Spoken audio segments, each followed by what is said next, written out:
Donc là, on est sur le site du monastère Saint-Pierre-d'Ossore, qui est un chantier qu'on a débuté en 2006. Ça commence à faire quelques années, dans le cadre d'une collaboration engagée entre l'UMR Artis, donc du CNRS à Dijon, et l'Université de Zagreb. Alors pourquoi est-ce qu'on a commencé à travailler sur ce monastère Saint-Pierre-d'Ossore?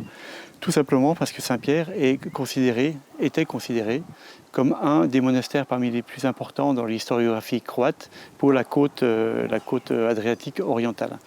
Alors c'est une fondation qui remonte, pense-t-on, autour du début du XIe siècle, et c'est une fondation épiscopale, c'est-à-dire que le monastère Saint-Pierre, bénédictin, était fondé par l'évêque d'Ossore, qui va s'appeler Saint Gaudentius, puisque c'est quelqu'un qui est considéré comme saint.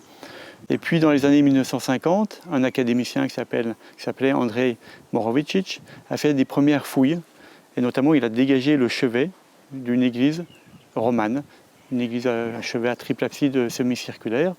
Il a dégagé un bâtiment perpendiculaire qu'il considérait daté de l'Antiquité tardive. Et puis il a trouvé également des fragments d'une sculpture d'une très grande richesse, une sculpture très élaborée, qui a été donc mise au jour au cours des fouilles, mais que l'on retrouve également disséminée un petit peu partout dans le village. Et cette sculpture, c'est véritablement un des volets très importants de Saint-Pierre-d'Ossore, puisque c'est exactement la même sculpture que l'on retrouve dans les très grandes abbayes, mais de l'autre côté de l'Adriatique, du côté italien, et notamment le très grand monastère de Pomposa. Donc à partir de là, on avait un élément qui accréditait l'idée d'un réseau d'échanges monastiques des deux rives de l'Adriatique, d'un réseau d'influences à la fois artistiques, religieux, culturelles, etc. Voilà, donc on a débuté la fouille en 2006, et puis à partir de 2010, Saint-Pierre-d'Ossore est devenu une mission officielle du MAE, qui était à l'origine du volet Kvarner que l'on développe depuis. Et à partir de 2012, le chantier est devenu un chantier de l'école française de Rome également.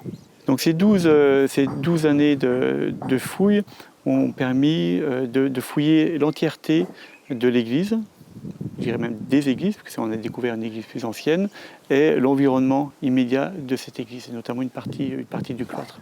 Donc c'est des résultats qui sont très, très conséquents. C'est près de 550 sépultures qui ont été fouillées, c'est des milliers d'unités stratigraphiques, et aujourd'hui on travaille sur la documentation dans le cadre de l'élaboration d'une publication monographique de l'ensemble des résultats, qui par ailleurs ont été publiés annuellement, à la fois dans les chroniques archéologiques de l'école française de Rome, mais également dans la revue croate Hortus Artium Medievalium. On voulait comprendre un petit peu les conditions, les modalités de la fondation d'un monastère autour de l'an 1000, dans ce qui est encore une agglomération byzantine, dans une ville.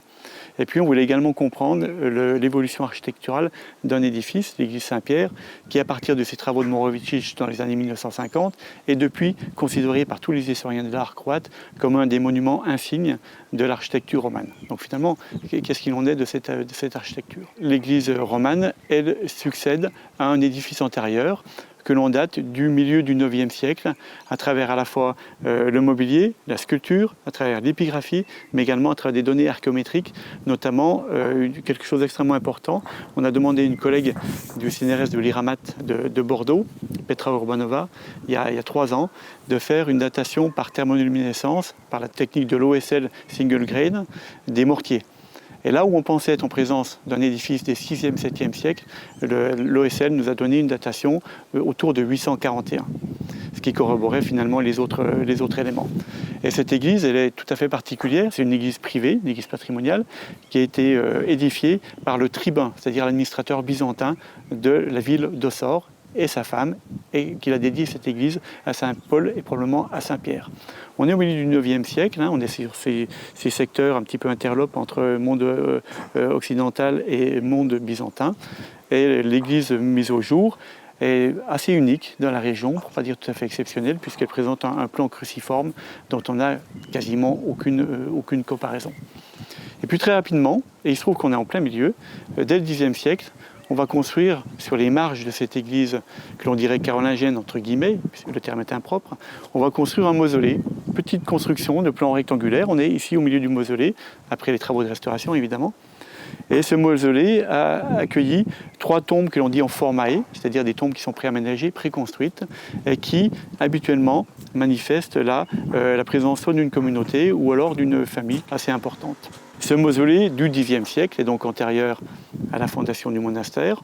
En revanche, l'étude anthropologique qui a été menée sur les individus démontre très clairement qu'il va devenir un mausolée monastique, puisque dans ces quelques 25 mètres carrés, c'est près de 105 individus qui vont être inhumés, et quasiment exclusivement des hommes, puisque sur les 105 individus, on a seulement 7 femmes qui sont datées par C14 du tout début du XIe siècle. Donc ça nous pose un peu question. En tout cas, voilà, un mausolée monastique qui va fonctionner entre le Xe siècle et la fin du XIIIe siècle, à peu près. Ce mausolée est tellement important qu'il va justifier l'organisation du monastère. C'est-à-dire, pourquoi est-ce qu'on a fouillé ici? On est sur le flanc sud de l'église, tout simplement parce qu'on s'attendait à trouver le cloître, selon un plan canonique, un cloître qui se développe sur le flanc de l'abbatiale. On avait fait des prospections géophysiques, on voyait bien des murs, mais rien qui ressemblait véritablement à un cloître. En revanche, on a donc découvert le mausolée, et le cloître, on l'a découvert en géophysique, mais cette fois-ci au sud-est de l'église, à l'emplacement du parking actuel. Donc un très beau cloître à galerie que l'on a sondé. Et donc les sondages archéologiques confortent l'hypothèse de la présence du cloître à cet endroit-là. Donc ça, c'est particulièrement intéressant. Ça accrédite l'importance qui a été accordée au mausolée, dans lequel on a certainement inhumé des personnages importants de la communauté monastique, et qui justifie qu'on a voulu conserver ce mausolée, et peut-être la tombe des fondateurs, et on a de fait déplacé le cloître. Donc une topographie tout à fait particulière. Peu après, au tout début du XIe siècle, autour de l'an 1000, donc légèrement antérieur à la fondation officielle du monastère, on va reconstruire une grande église à l'emplacement de cette église cruciforme qui va être en partie enchâssée. Et ça, c'est l'étude d'archéologie du bâti qui l'a démontré. Une église à 3 nefs avec un chevet à triple abside. L'abside centrale, contrairement à ce qu'a vu Morovici, n'est pas de plan semi-circulaire mais polygonale, ce qui pose un certain nombre de questions sur sa datation. Alors je vais faire court, mais on pense que le chevet est également plus ancien. Il pourra appartenir à une phase du Xe siècle. Et puis, en lien avec cette église, c'est à nouveau la découverte d'une sculpture très riche qui correspond à ce que l'on connaît, comme je l'ai dit tout à l'heure, à Pomposa, c'est-à-dire des frises, des panneaux décoratifs de frises en façade du vestibule, qui est juste là, avec des motifs géométriques, mais également des motifs figuratifs. Donc vraiment une sculpture que nos collègues historiens de l'art datent habituellement du deuxième tiers du XIe siècle, et quelque chose de tout à fait extraordinaire pour l'époque, et on trouve réellement peu de comparaisons.